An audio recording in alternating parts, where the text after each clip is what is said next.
Welcome to another episode of the Thriving Immigrant Podcast. I'm excited to host you again today, and I have an amazing guest on the show. Her name is Izuhunwa Hamadasun. She's a medical doctor, although currently we call her the money doctor. Currently in the US, welcome to the Thriving Immigrant, Izuhunwa.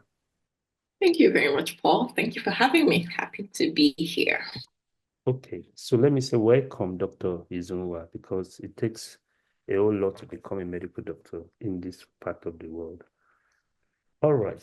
So this is the Thriving Immigrant Podcast. Can you introduce yourself and tell us a little bit about your immigration journey? Okay. So thank you, everyone. I'm Dr. Izuhunwa Madison. As he said, I started out my career as a medical doctor, so the clinical medicine back in Nigeria for a few years.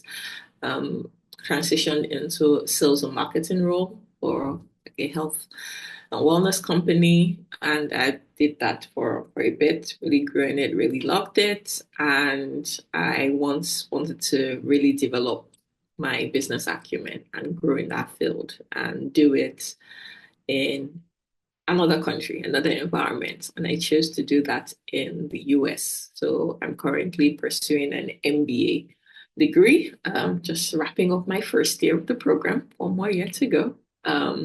Yeah, that's how it's been. The US has been, by virtue of the fact I have family here, it's a place I have visited quite a bit. But yeah, there is a difference between visiting, just being a bloody tourist, and then coming to live for an extended period of time here. So yeah, life as an international student has been an interesting one. Yeah, it's definitely had its highs, definitely had its lows. But yeah, it's an interesting phase of life of which you are. I personally am charting a new path, a new course for myself, and yeah, just taking all the learnings, all the lessons, all the growth in good stride. Okay, thank you for sharing that. So, out of curiosity, have you been to the US as a visitor, or your first time in the US was when you came to study? No, as a visitor, yeah, I've visited a number of times just for like holiday, family visits. Okay, so did you So you're probably familiar with the environment, correct? But at some point, you now realize that you're not going back home. You're not going back home. So did you notice what are like the biggest differences that you've seen from schooling in Nigeria or back in Africa with schooling in the US? So, let me kind of start with just the educational part of things, and then I'll move forward to like, the broader environment. There is significant difference in how like academic life goes back home and here. I mean, I did my university in Ghana, but like, it's pretty similar to Nigeria. And here, they do not play when it comes to the deliverables. There's literally always an assignment due, there's always a paper, some report, some quiz, some exam lurking somewhere back to back. And yes, people say graduate school generally is intense, and an MBA program definitely is no joke. But yeah, there's literally always something to keep you on your toes. And it's important. I mean, I kind of knew this going in just based off of what I had heard, but it's important to keep up the pace with everything on a week to week basis. You do not want to leave things too late. It's just going to be too overwhelming and you're not going to be able to learn.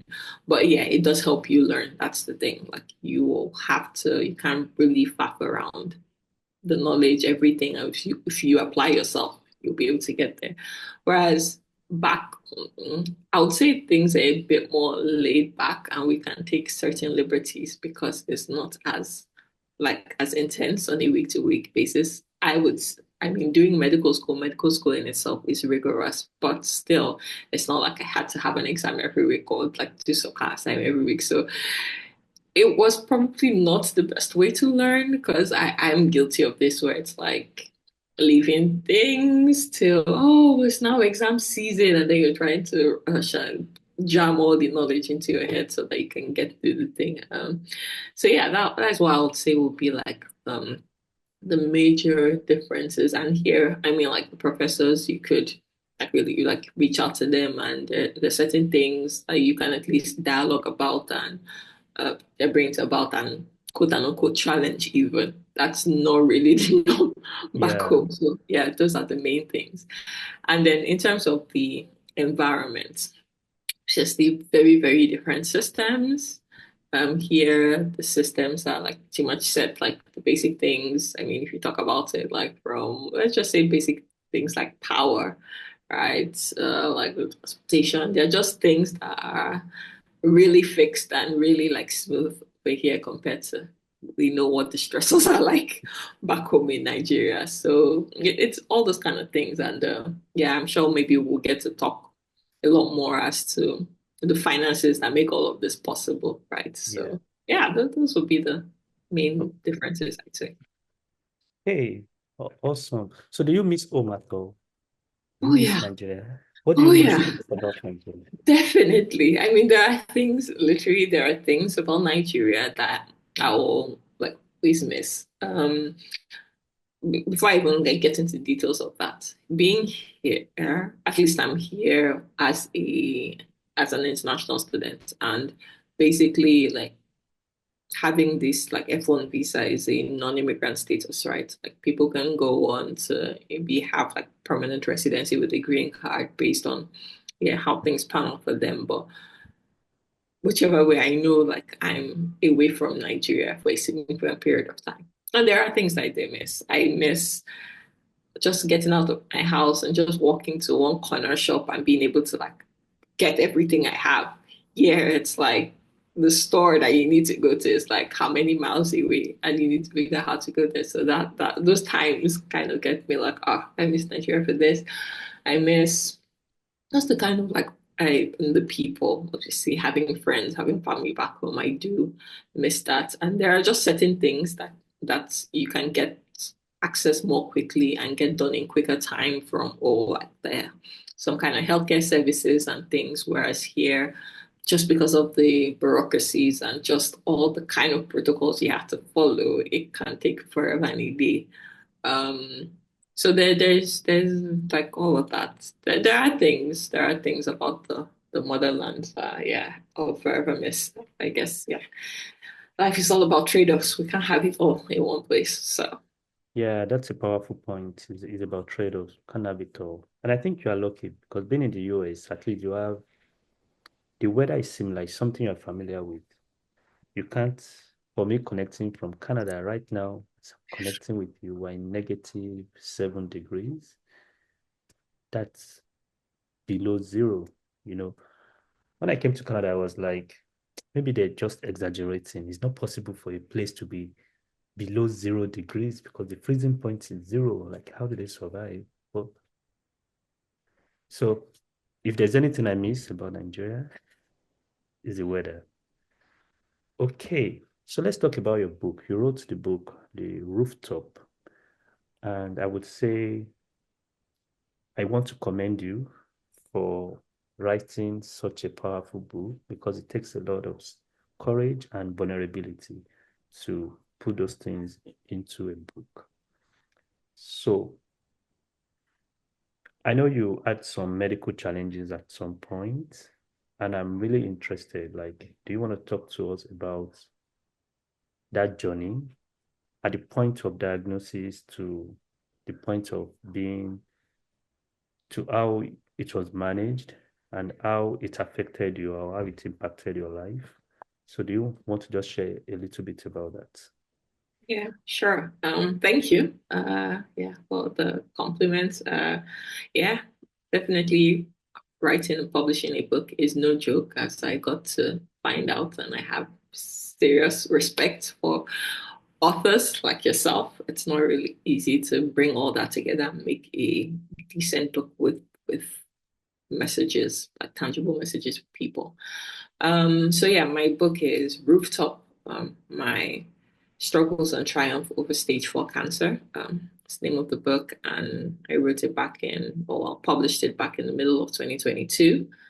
And it really just captures the details of my cancer battle, which was, yeah, definitely like the darkest period of my life. So, in the course of my clinical practice as a doctor back in University of Benin, teaching hospital, just yeah, just going about my normal doctor life, I began to experience symptoms and was feeling unwell, and the checks that were done showed that okay, something is up. See, that's when the primary tumor was found, like in my rectum. So from then on, like, further scans and all revealed that yeah, the cancer had spread like to different places, including my liver, which puts it at stage 4. So literally, it was crazy. Like that was definitely the worst Christmas ever. Um, and yeah, from then on, it became, I mean, work was tossed to the side. It became a fight for my life, right? So, I mean, I had terrible kind of symptoms, all kinds from like intense pain and being all like constipated, I have it and things like that. Yeah, messed up with my appetite, my nutrition, lost a lot of weight, um, all of that. And then the treatments also, yeah, take its toll. When people hear of like chemotherapy, you kind of know that it takes a big toll on the body. So like dealing with the side effects of that. And I've had my treatments from place to place. I mean, it luckily started in the US, did some chemotherapy, some radiotherapy, went back to Nigeria. That was when I moved to like Lagos. So cancer center there, kind of continued my treatments. And then at some point, I was in Mumbai, India, and then that's kind of when I had my last treatment, which I really, really responded to. And yeah, this whole journey kind of went on for like 21 months. But yeah, luckily, God did his thing. Got to the point where, yes, with all the tests and everything, no cancer cells were detected anymore. So it's kind of like just a serious miracle because um, and that's the thing, being a medical doctor and you knowing, having much more knowledge about these things than maybe the lay person, like you kind of know how bad it is. Cancer in itself is bad, but when it says like being at stage 4, I had literally the stats to tell you anybody like at that stage, you have like a 5 to 7% chance of making it beyond the first year of your diagnosis. And then the 5 year survival of that is like really bad. So, I mean, here I am, right? 6+ years later, still fine, still good. Because I mean, I always do like checkups and things like that. And yeah, it's an experience that kind of really changes you. Yeah, but it has changed me for the better. Yeah, so that's it in a nutshell. Obviously, there are like many details to that, but Yeah. yeah, Wow. Your life is a miracle. So, stage 4, yeah, you believe in God, right? I do. I do. Okay. So it's a miracle. Wow. Congratulations. And thank Thank you for you. sharing that with us. Wow. Okay. So I was going to ask you, at the point of diagnosis, what was the first thing that came to your mind? No, let me start with the last question first. I did not suspect how things actually started for me was I noticed blood in my stool. That was like the first thing. And it kind of went on for like kind of like almost 2 weeks. And I thought it was weird because I had like had antibiotic treatment. I'm like, why am I having dysentery? And all of that. So that's not what I was thinking of. But then just to me just feeling like, oh, I've had like certain episodes of like unexplained diarrhea, like in the past year, just out of the blue, just for a few days and it's done. And then just feeling like, yeah, whatever is kind of happening in my intestines, let me just be definite about it. I was thinking totally different kind of like diagnosis. But at least let's just do a colonoscopy. go to find out. So yeah, me discussion with my friend whose boss at the time was a gastroenterologist, like he could just do it for me. So yeah, that was what when this whole thing was discovered. Definitely a shock. Like I wouldn't think at my age being in my 20s, like being someone who, at least for the most part, tries to like eat healthy, right? I'm not like, oh, like smoking and drinking or any of those kind of vices. No family history of cancer up to that point. Like there was just nothing really to point it to that. People I had seen with that kind of diagnosis, like even like in the hospitals were above 50. So it was like a complete like root shock. So yeah, like having that diagnosis, one of the earliest things I was trying to process is like, how did this happen? Like this, like it doesn't make sense. Where did this come from, right? And then you can kind of mess with you, and yeah, the devil can kind of like mess with you. Where it's kind of like, oh, is there something you did that made this thing to happen, kind of stuff.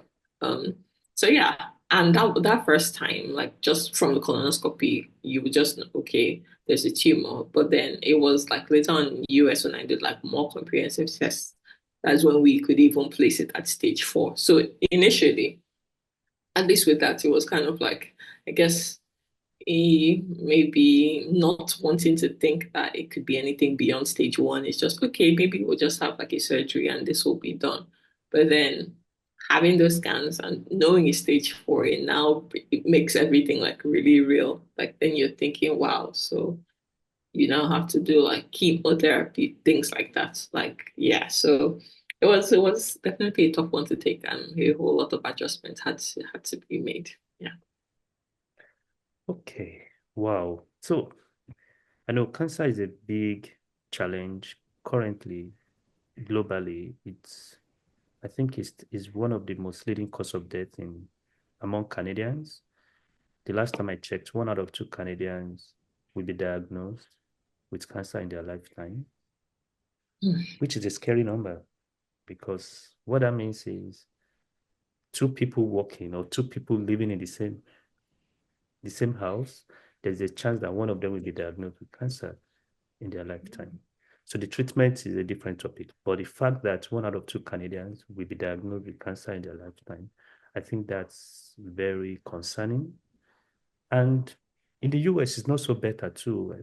I think about 4 out of 10 people will be diagnosed with cancer in their lifetime. And we've seen that even kids, so like you mentioned now, you're talking about you as a medical doctor, you've lived a very um, you've been conscious with your health. So it's not like you were reckless. And at the point of diagnosis, you were really shocked because like where is this coming from? So even when I see kids going through all these things, it makes me sad. Like, what kind of lifestyle would you say a kid must have exposed himself to be diagnosed with cancer? But we don't have answers to all the questions. So do you have maybe one or two, maybe some tips that you think you can share with people just to sensitize them? Now, the reason why I'm asking is for you, I understand that you were conscious. You lived a kind of modest lifestyle. But at the same time, maybe for someone that's listening and listening to you for the first time, so talk from the angle of a medical doctor and also from the angle of a survivor. Like we cannot control everything, right? But are there some things that we can do to prevent or to reduce the risk of being a victim of cancer? Yeah. Thank you for that. And yeah, it's those numbers are frightening. Every time I kind of like look up what the cancer burden is like in the world, all regions, like every single continent, and where it's projected to be like in 2030, 2040, it is really scary. It's something that, I mean, if anybody is not yet concerned about, they really should be, because there's just much. Even with all the research, obviously there are things that are known risk factors for cancer and things that like obviously can trigger cancer, but then the way things are, the rate at which things are going is not there's still a lot that needs to be figured out, and we do research and all, and obviously treatments to kind of really help people, because it's crazy. Like, I will start off by saying one thing we should all have a back of our minds is that nobody is immune to this cancer thing. I think it's really important that people understand, like, it's not irrespective of your age, your race, your socioeconomic status, like any of those things, like even your religion. I know, like, obviously it's great to have faith, right? And that is a big part. Like, spirituality is a big part of things to help us, like, even get through stuff. But then, yeah, like, God forbid, it's not a strategy. It's not like, oh, God loves me, so I'll not get this. And then, so, man, are we saying that the people who get diagnosed with it, God doesn't love them? No. Um, so it's important to have that in the back of mind, first of all. And in terms of it's what you said, like, there are things that are not in our control, and we really cannot do anything about that. Just by virtue of what is, like, in your environment or the genes that you're born with. Like, if there's any kind of, like, thing there, you can't know. But what there are things that are in our hands, right? So, like, the known risk factors for certain kind of cancers, right? So, from we know that smoking cigarettes, or even like shisha, like, people don't even know this, but like, it contains like harmful things that can trigger certain cancers. We know that taking a good amount of alcohol, like, can also cause issues. We know certain infections, I mean, from the HIV, hepatitis B, C, all those things can cause that. So making sure, like, to check all these things. I mean, people unfortunately are addicted to, like, alcohol, and cigarette smoking is something that they need help breaking from. But yeah, all those kind of things, and even like secondhand smoking. So don't think that because you're not the one actively smoking, if somebody in your house is smoking and you're passively smoking, that kind of issue, right? As for, like, being as safe as possible, like, to prevent infections, like I said, the HIV, hepatitis B, C. So yeah, sexually transmitted infections, for instance, one has to practice safe sex, right? So that can help prevent some of these things. Cervical cancer is triggered by the HPV virus, and that's sexually transmitted too. So those things, to a good degree, can be avoided. And now, thankfully, we even have, like, vaccines for these things, some of them. So that's one thing one can do. Right. So yeah, there are kind of, like, obvious things in that, like, even like exposure to the sun. I know some people, I think at least there's more education around this now, but some people may not think, like, we blacks need sunscreen. We actually do, because there are, like, UV rays from the sun that can be harmful and can trigger skin cancers, right? So it's not just the maybe white people thing. Yeah. So it's all this.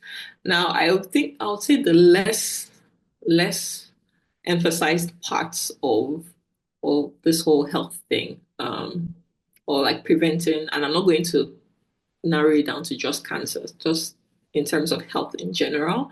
There are three, like, major health pillars for us as human beings, which is our nutrition, exercise, and sleep, which I feel is the most underrated one. So yes, try as much as possible to eat healthy. One thing that I would definitely say is a big difference between, like, the diet back home and what we experience here. There's just a lot more susceptibility to, like, the junk food and stuff like that, very, very processed foods, and we know that that can have its issues. So yeah, try to have that balanced diet as much as possible. Yes, you need your carbs, yes, you need your fats, but the other things, the vitamins, like, or getting enough protein, all those things, it's needed, it's helpful. With the kind of, like, fast-paced nature that we have, especially, like, in the West, it's so easy to just buy food and just grab this quick snack and all. So nutrition is it kind of takes a backseat, which shouldn't be. Um, yes, exercising is so great for the body, like everything, your internal organs, your muscles, and all of that, and it helps to keep these illness away really as much as possible. I'm glad that I've had at least over the last 4+ years, I've had like a kind of constant exercise routine, like week in, week out. Yeah, that has been very, very good for my body. And then, yes, like I said, the most underrated one is sleep. Hustle is not allowing us adults to be great. We are just there's also something to do, and then sleep kind of takes a back seat. And I mean, anybody who is interested should go look it up, like the kind of benefits that sleep gives you. Like sleep is its own kind of like it's therapy by itself. It's It's therapy on its own. so important, like for your mind, for your body, and all that. And when they say, "Oh, get 78 hours of sleep per day," like there's a reason for that. I know how I am if I have a sleep deficit. So it's something that we need to prioritize. Sleep is not something you do when you you've taken care of everything else. No, sleep needs to be prioritized. So all these things like help and chronic stress, right? I wouldn't say chronic stress is why I had cancer, but it definitely didn't help me. I wasn't at the time very stressful, like job situation, and those things they compound. Like if you look at there is a relationship between stress and cancer, so it's Hmm. something we need to check in our lives as well. Wow, those are very powerful points that you raised. And it's quite interesting that you talked about sleep, exercise, and nutrition. So my book, The A Plus Entrepreneur, the first chapter, I call it the health triangle. And I just talked about nutrition, exercise, and sleep. So I'm excited to hear that coming from you, of course, from a medical doctor. So thank you for, so what's the right word now? It's like you validating what is in my book. Nice. Okay, right. So from what you've shared with me now, it looks like you enjoyed some rare privileges. And the reason I'm saying this is for a typical Nigerian, it may be quite expensive. It's expensive for everyone to manage cancer, but being expensive too is relative. Being expensive, if you can afford it, but it's still expensive, that's a situation. But being expensive and not even being affordable for people. So in your own case, you mentioned that you traveled to the US. In fact, you were at Mumbai at some point. So it must have cost you and your family a significant amount of money, correct? Correct. Right. So at that point, you were not working, right? Of course. I mean, not so actively, but Not so I actively. was I was like my sales and marketing, I was still doing something. So yeah, something was still coming through that channel. I was doing the best I could with the little energy I did have. Yeah, but not Not, my oh yeah, hospital job. Yeah, yeah. But you agree with me saying that being able to afford those treatments can be seen as some rare privileges, right? definitely, definitely. Okay, which I'm excited about for you because to be honest, some people don't even make it to the point of diagnosis in countries in some countries in Africa. It's not as if they don't have those um facilities or those equipment to diagnose, but some people don't just make it to that point. But the reason why I'm saying this is I'm just trying to imagine this kind of situation in the West. Because in Canada and US, for example, as an adult, every day you wake up, you have to pay bills. And if you're unable to work, you're unable to make money. If you're unable to make money, sometimes your bills don't even wait for you to recover. The bills just keep accumulating. So do you think, and this question is straightforward. The answer is in the question, but I just wanted to speak to it. Like, what do you think is the relationship between the correlation between our health and acquiring wealth?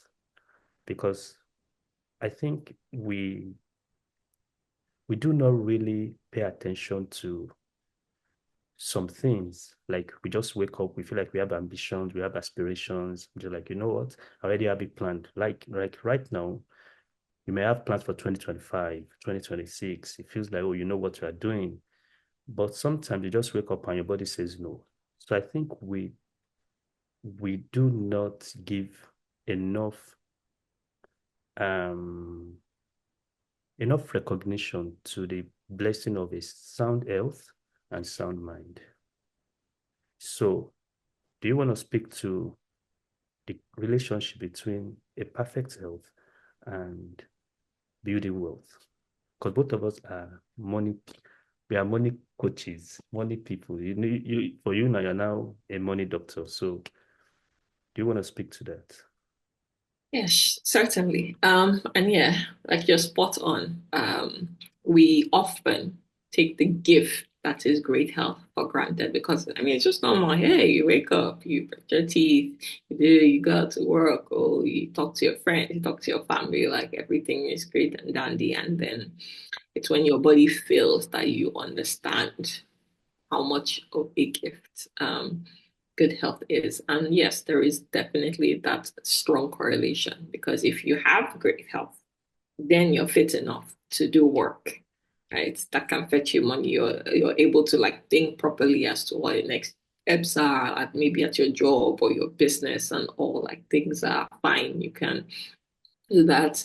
And since you're not taking care of like medical bills, you can, I mean, as long as you have that financial intelligence and drive to do so, you can actually go on to save, you can go on to invest well, like long term, to really secure a future for you and your family, as opposed to, hey, if you don't, right, then like you said, and this one is, yeah, obviously bills can be a lot more aggressive here, like in the West, but anywhere, like if you're not earning an income, right, it's going to be like a struggle to pay your bills, except you have somebody else funding your lifestyle, right? So, yeah, it becomes like such a struggle. And then not only are you not working to be able to pay those bills, but then you have health bills that are being racked up and healthcare costs like you blink and you can just be in a mountain of like debt. The, It's a crazy thing.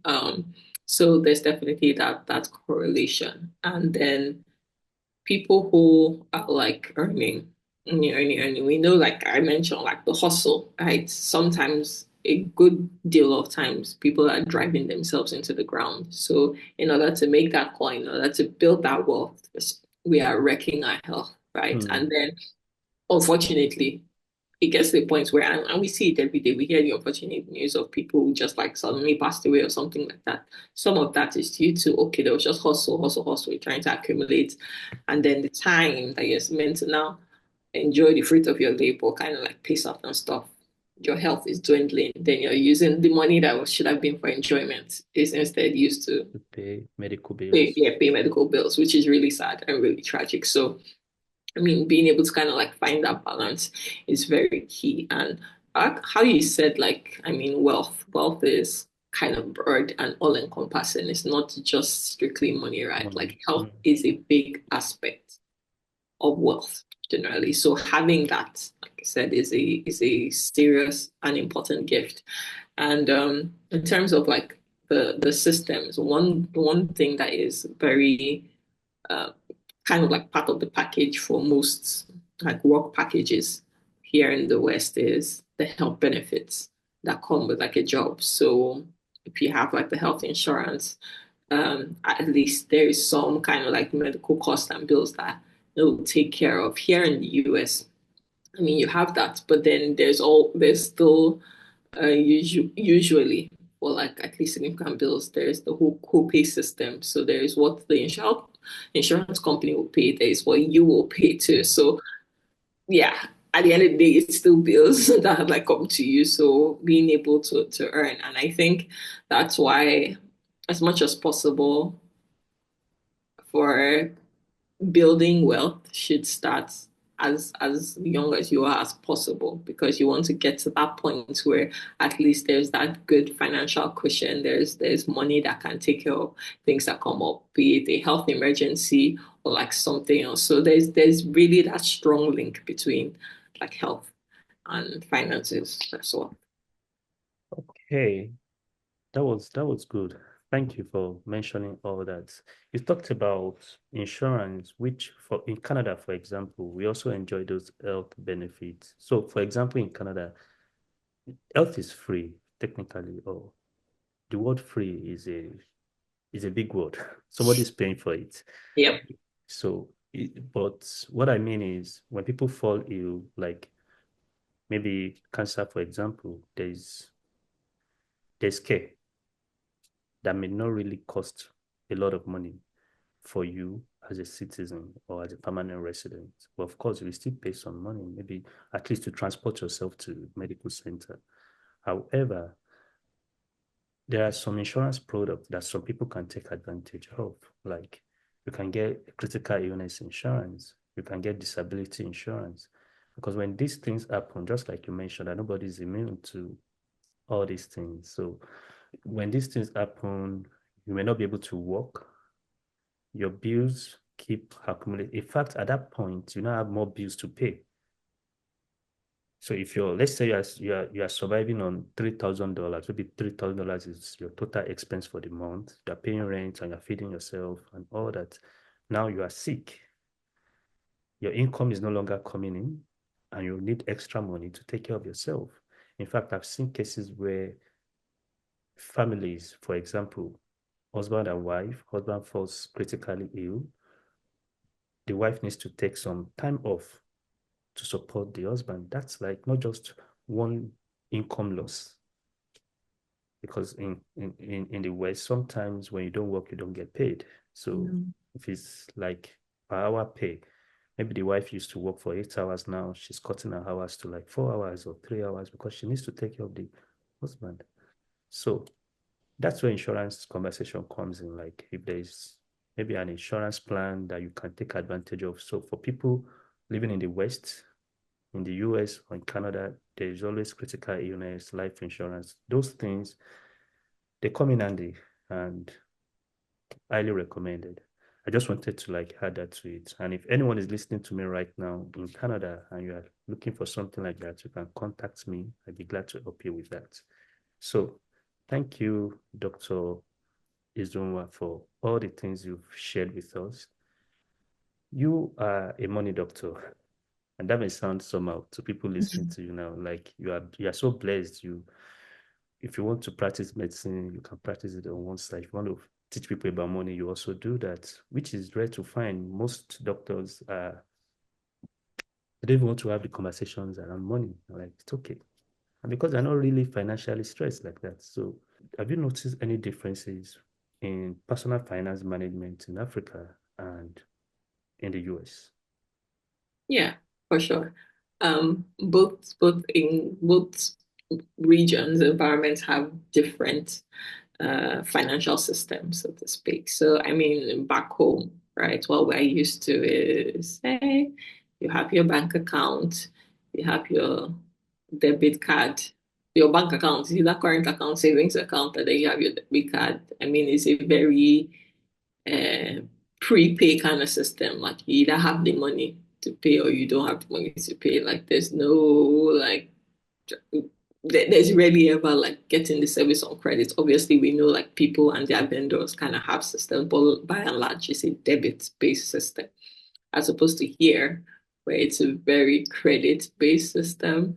Where here you have your checking account, you have your savings account, or maybe whatever else account, but then debit card, credit cards are a norm here. And the actual like idea behind credit system is you're basically borrowing money from your bank and then you're paying it. And if you don't pay it within like a short window, it accumulates interest, which is why there's so much like credit card debt and like people can easily get into a whole mess with the credit cards. Then like if you don't really understand it and don't understand what it's used for, because yeah, like you said, there's rightly like so many bills, right? And people don't always have like just that cash up front. They'll prefer to a use it now, borrow from your bank, pay later and all. And the system makes it very easy to be doing that.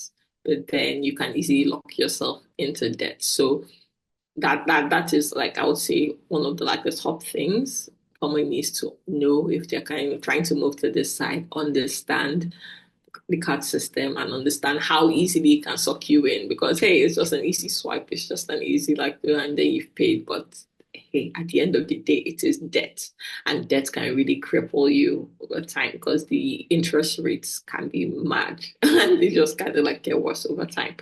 Um, so I'll definitely say that that is one major thing.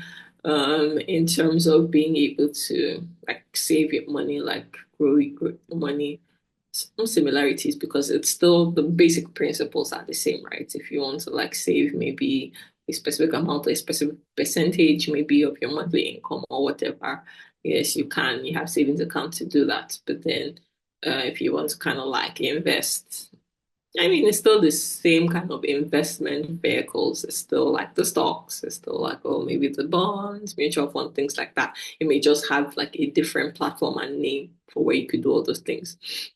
And there's that. And but then yeah, the system here like really like intricate, like people who are maybe who like have a kind of like permanent residency or any kind of like legal work status like here, the social security number is something that like people have, and literally like your whole financial information is tied to that. And then things that you need, um, uh, you need to get linked to that. So, for instance, like for utility bills, things like your power and everything. If you're renting an apartment or you want to rent an apartment, those are things that they request for you that they pull from. Like it's a very once you're in the system, you're in the system, and they can just like know everything about your life and your your spending and your habits and everything is really there. It's not that way back home. I mean, people are holding like or keeping cash maybe in their houses or things like that. So it's not as complex and rigorous a system back home. And yeah, we also need to think about here for the housing. Things like Mm. mortgages, yes, those are like more prevalent. You don't, I mean, yes, in Nigeria, there are certain like mortgage schemes and all, but people Yeah, either they are renting or they are kind of uh, like buying outright. outright. Or Yeah, yeah, it's not as you don't have like 15-year, 30-year mortgages or things like that. And yeah, in terms of like insurance is a very wide yeah, bucket. Like there's insurance for everything, from food everything. insurance to all kinds of things. Renters insurance. I mean, I have to pay renters insurance. Yeah, That's not something I knew about or had to bother about. Back non-negotiable. home, I pay my rent and I'm done. So yeah, there's a lot. And this goes to anybody, like once you're like relocating, going to anywhere, learning the financial system is It's super key. crucial. Like you need to learn, have the uh ask questions from the right people so that you can get the right information, first of all, and the Emphasis on right complete people. information. Yeah, because you don't want to have wrong information and do things based on that. Like, yeah, it will just screw you over. So yeah. Wow. Thank you. We've had an amazing session with you. Thank you so much, Doctor, for coming to the Thriving Immigrant podcast. I usually love to end with this question. What is the most powerful piece of advice that you've ever received?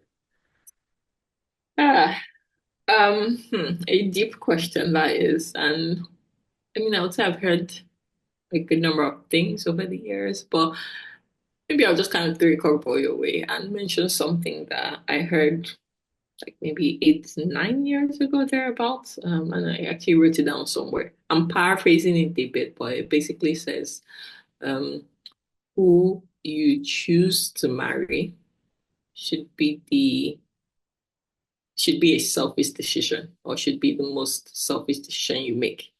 And I will explain that because when somebody is selfish, you probably think you're all bad. Hmm. So it does not mean you should be a selfish person or that you should just kind of just be thinking about all yourself and yourself in that sense. But considering and this is for people. I mean, this will resonate with me. People do take like the institution of marriage like seriously, and it's like, oh, you're marrying somebody. Like this is the person you want to do life with, like forever. Like they are part and parcel of everything. Um, the two become one flesh generally. You want to make sure that it is something that a very good thought process and prospection and thing has gone into it. It can be like a flimsy, quote unquote decision. It can be so like based on just emotions and like feelings. It has to be something that, hey, like when push comes to shove, like in highs, lows, like whatever the case, right? It's going to be like this person. So you should make it from that point where like it has to align really with your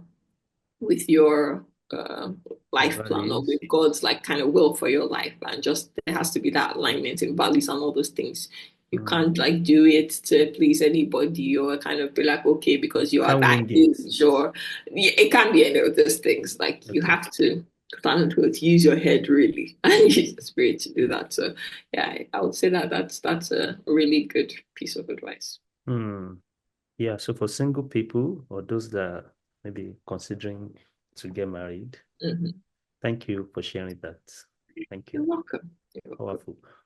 Right. So how do we get your book? The Rooftop. Okay. So, I mean, my book is on Amazon.